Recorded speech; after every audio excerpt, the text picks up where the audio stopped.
So now we need to figure out what happens when my purchase price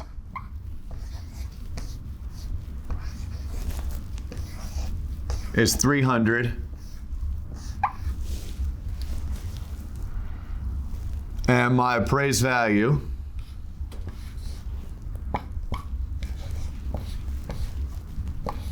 how low are you seeing them come? 10 grand or like 25 grand?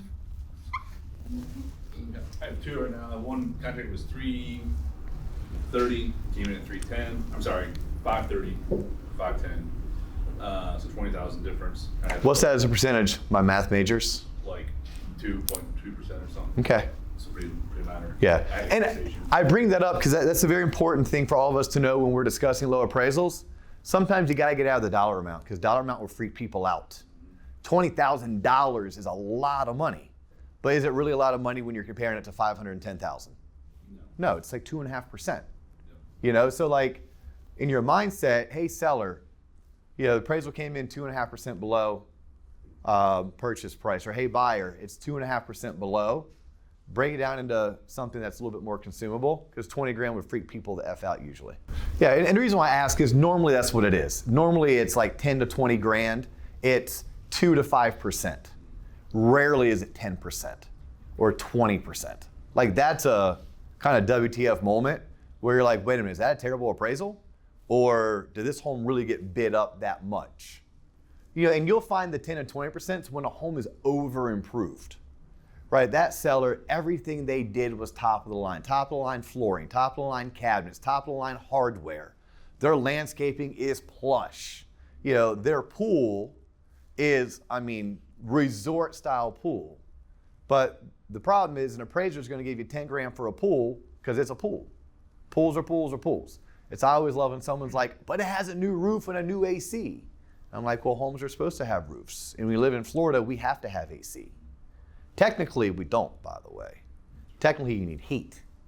But I'm not going to argue with an appraiser nor an underwriter when they say, hey, you live in Florida, you need to have AC, because that is an habitable safety issue for the state of Florida, in my experience from living here 40 plus years. But when a seller or a realtor tries to tell me, well, it has this amazing pool, it's an over improved pool. Has a brand new roof, well, maybe that's why my buyer's willing to pay 100% of appraised value, but it doesn't make the home worth anymore. Same thing goes for the new AC. All right, so we're seeing them mostly like this. What I need to understand as a lender, first and foremost, is what was my original LTV? We all know, especially if we've taken some course like Xenix, we all know that LTV, loan to value, is going to be derived off the lower of the two. I'm going to derive it off of the purchase price or the appraisal value, whichever is higher. Well, in this case, I'll pick on Alex Maddox in the back. I'm going to derive my LTV off of which? The $300,000 purchase price or the $290 appraised value? The appraised value, yep. If this was flipped, then it would, you know, and the purchase price was $290, appraised value was $300, we'd still derive off of $290. It's always going to be the lower of the two. Well, if my borrower had a down payment of 100 grand. Let me ask you a question. Do I really care that my appraisal came in low? No. You y'all follow me why I wouldn't care?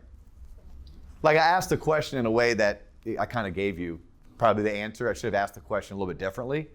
The reason why I don't care if it came in for 100 grand low is it doesn't really impact my borrower's ability to qualify because it's not impacting my LTV, right? So it's still a $300,000 purchase price. It's still $100,000 down. It's still a $200,000 loan amount. In fact, it didn't even impact the borrower's cash to close, and it didn't even impact their payment. Nothing was impacted by this. For a seller, a realtor, or a buyer to freak out over this low appraised value, it just tells me I have to step up as the subject matter expert and explain to them this doesn't matter. Nothing is changing. Look, the piece of paper that someone, or pages of paper, the ream of paper that your appraisal report was drafted, like cool, use it to line your kid's guinea pig cage. It's good for 90 days anyhow. Like if you think the home was worth 300, buy it for 300. It's no big deal. Because when I run the LTV, originally, if the home did appraise for 300 in this particular scenario, it would have been 66.67%. Well, because it only appraised at 290, okay, I'm still borrowing 200. The difference is I'm now dividing that 200 by 290. Now my LTV is 68.9%. Nothing's impacted there. So we move on. When this scenario pops up, deep breath, step back, all good. Let's just keep rolling. And that's why, when realtors or sellers, when realtors or sellers see a borrower who's putting a lot of money down, to me, that would be the reason why I get excited, is that I know that it's going to take away probably the appraisal aspect. As a lender in today's market where it's highly competitive, and we have a borrower who's putting a lot of money down, like 30, 40, 50%, I would actually advise my realtor to consider no appraisal contingency. Right? Because Teresa's in the room, she sold homes for a living for a decade. Like, if it's a competitive situation and you can take away appraisal contingency, then that means your offer is going to be that much more attractive. You can do that when your borrower's putting down so much money, because we just realized it doesn't really impact a whole lot whether it comes in 10 or 20 grand low, because they're putting down a large swath of money. Now that's one side of the spectrum, and that's the fun side. Like, that's the easy. What happens if the down payment was 3%? So we're doing $9,000 equals a down payment.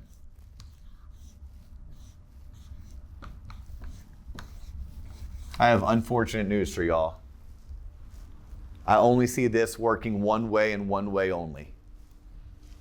Actually, no, we'll talk about other ways. The first way is get the seller to reduce the sales price by 10 grand and move on. And sometimes that's doable. Like, there are many times that realtors and sellers know that they're gonna have an appraisal issue. They know they listed that home for 290. They know that home got bid up to 295, 297, and they finally took an offer at 300. And they sat down, the seller and the seller's agent, and they had a business conversation, which was, hey, let's take the 300, because you never know, it may come in. And the seller deep down is, and they'll never tell a buyer this because it's a negotiation, but they're deep down saying, I can't believe I'm getting 290. I thought 275 originally. 290 is a dream. 300 is going to be, just out of this world. But they took the 300, knowing 290 was amazing, but hoping they could get it. So when they get a low appraisal, it actually is a no big issue. We as lenders, a lot of times, we freak out, right? Because one, we operate from a mindset of scarcity. This may be our only loan of the month. Oh my God. It was a simple phone call. Hey guys, I need to let you know the appraisal came in at 290. You may hear, yeah, you know what? We thought it would. More than likely, seller's going to be fine with it. But somehow we freak out, and for 4 hours we get nothing done as sales professionals because we're so afraid when we don't even know what the conversations were previously between listing agent and the seller.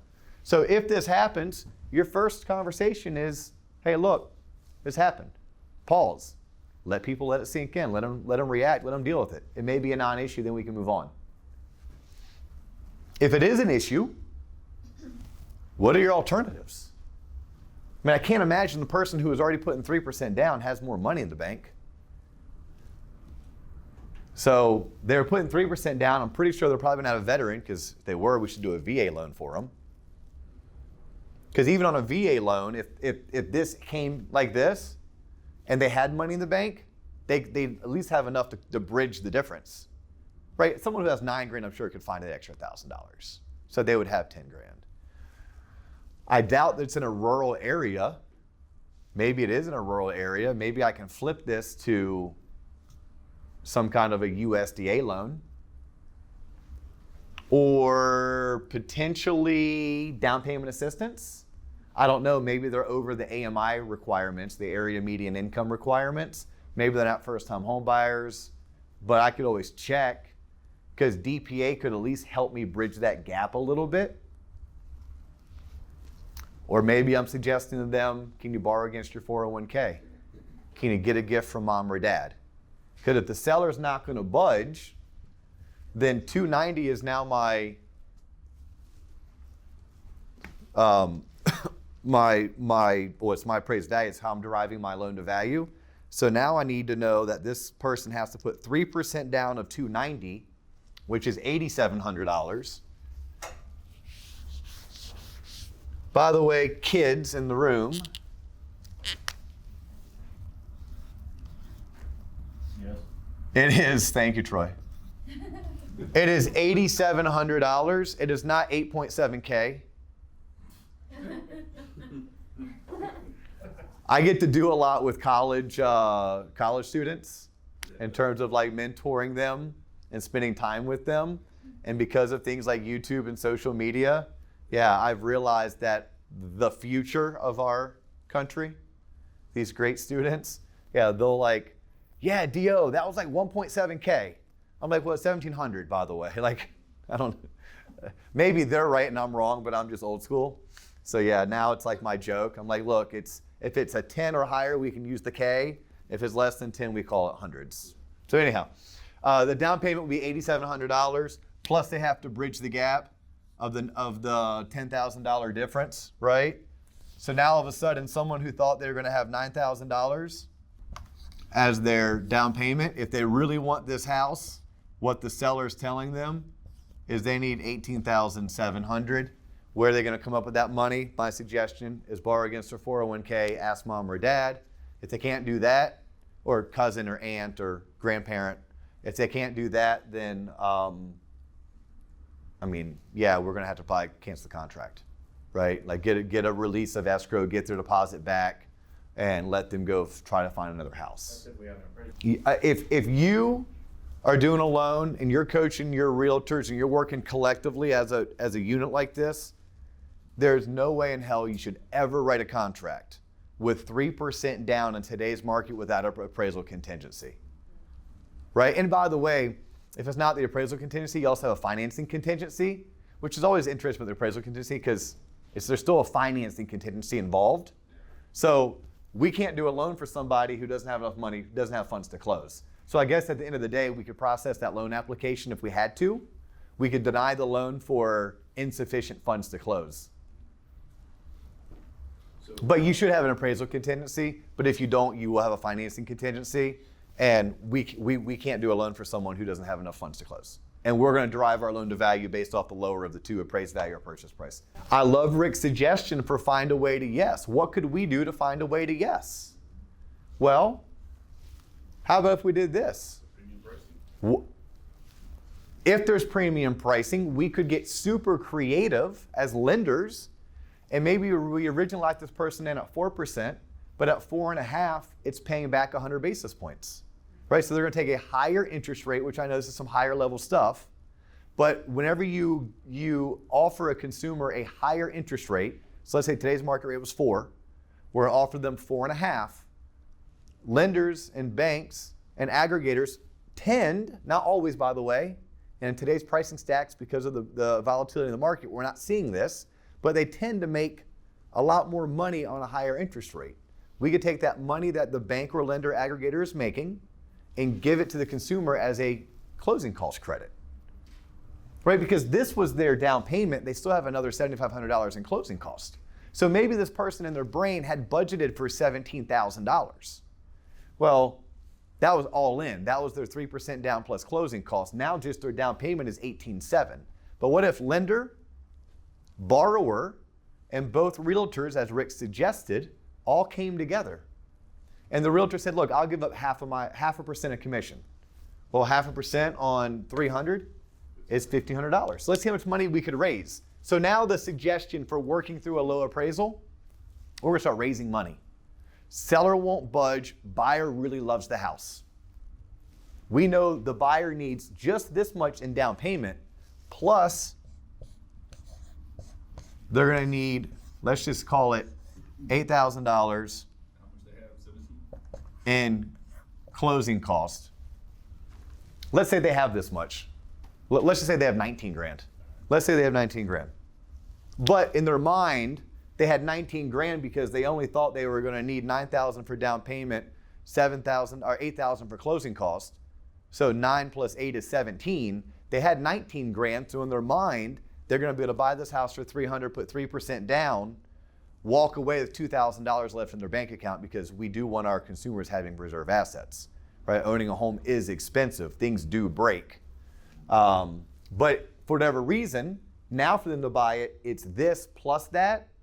They don't have 18.7 plus 8. What they do have is 19 grand to at least cover the down payment that's going to be required. So Rick's suggestion is, can we raise enough funds? Well, let's say we're able to get both realtors to pitch in 0.5%.